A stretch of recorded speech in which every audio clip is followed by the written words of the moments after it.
What's going on, family? Scrapbook Boxing Museum of the Forgotten Fisticuffs series. I want to talk about Danny Romero. They called him Kid Dynamite. One of the greatest Mexican fighters of all time. I have him ranked number 20 of the greatest Mexican fighters of all time. Now, he was involved in one of the greatest Mexican fights. I have it ranked number 10. That fight took place July 18th, 1997, against another great Mexican fighter. I have him ranked number 10 of the greatest Mexican fighters of all time. Johnny Vida Loca Tapia. Ranked number 10, in my opinion, as the greatest Mexican fighter of all time. Fascinating fighter was Johnny Tapia. Unfortunately for him, he had a lot of demons, especially after his mother died. He would suffer from cocaine use, drug abuse, alcohol abuse. He'd be in and out of prison. He would think he sees things when he didn't see it. But when it came to fighting, he was one of the greatest fighters of all time. And like I said, I have him ranked number 10 as the greatest Mexican fighter of all times. Fantastic fighter. Rest in peace to Johnny Tapia. Now, when it comes to Danny Kid Dynamite Romero, word was on the street that he was talking about Johnny Tapia, stating that he was a better fighter than Johnny Tapia. Johnny Tapia has set the stage for Albuquerque, New Mexico when it came to the fighting. And unfortunately for Danny Romero, word got out that he had made these statements, and it spread all across New Mexico. It became gang-related. Families got involved. It got real nasty to the point where these two men had to get it on. And like I said, these two men knew each other since they were kids. And that's what happens when, you say something and it spreads and it gets out of hand and you believe it and you lose respect for the man that paved the way for you. But Danny Romero was a fantastic fighter and everyone wanted to see this fight, but not in a grudge, brutality, mental state that it turned out to be.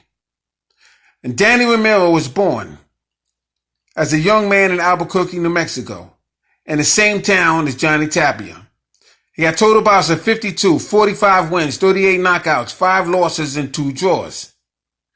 He began his professional debut September 14th, 1992, with a knockout win of Raul Hernandez in the first round of Phoenix Arena. Now, he would win 7 bouts by knockout, winning 5 more contests, including April 13th, 1993. He knocked out Alberto Cantu in 3 rounds. He KO'd Brian London in 2 rounds for the NABF Regional Flyweight Championship. On April 22nd, 1995, Romero became the IBF Flyweight Champion of the world when he defeated in 12 rounds Francisco Telillo at the MGM Grand.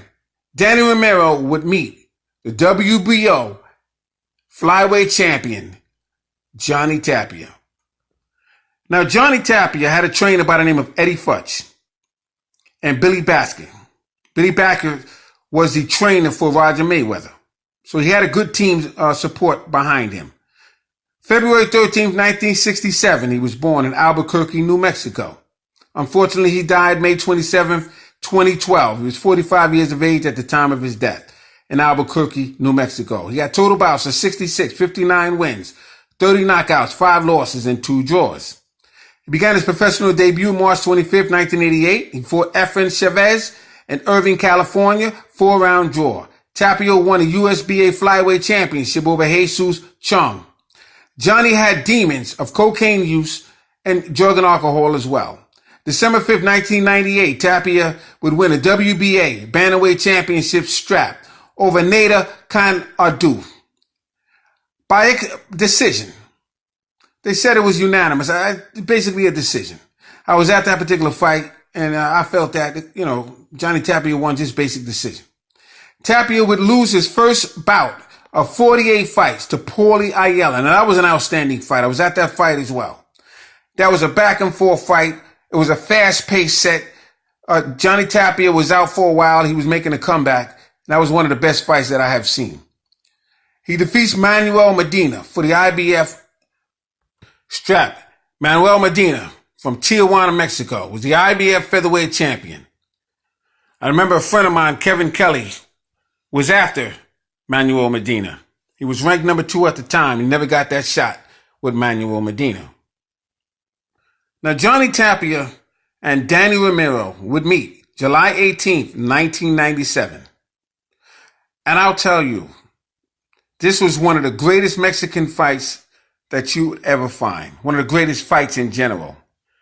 But because of the passion, because of the storyline behind it, these two men didn't like each other. And like I said, they were friends when they were kids. Now, Mitch Haplin was the referee. And at that time, Johnny Tapia had a fighting record of 40 wins, no losses, with 2 draws. Danny Romero had a fighting record of 30 wins, only 1 loss, with 27 knockouts. And it was the talk of the town.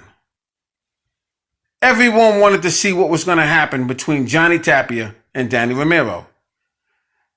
And when the fight first started, Johnny Tapia was in the center of the ring, next to the referee. He kept pushing him back. He said, "No, we're going to start right now."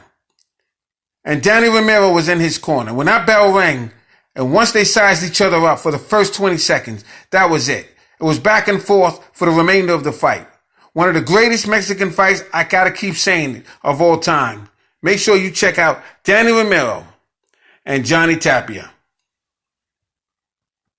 Now, on March 12, 2007, Johnny Tapia would be found unconscious in a hotel. He was abusing alcohol and abusing cocaine. They locked him up in jail, and he came back out, and he was continuing to go to rehab. He would come out, he would continue to use drugs and alcohol. And eventually he would die, just abusing his body. Unfortunate for Johnny Tapia. But R.I.P. to Johnny Tapia, one of the greatest Mexican fighters. I have him ranked number 10 of all times. Salute to Johnny Tapia. Danny Romero, I have ranked number 20, right behind Enrique Bolanos. Salute to Danny Romero. Salute to Johnny Tapia. One of the greatest Mexican fights of all time, July 18th, 1997. Thanks for hanging in there with me.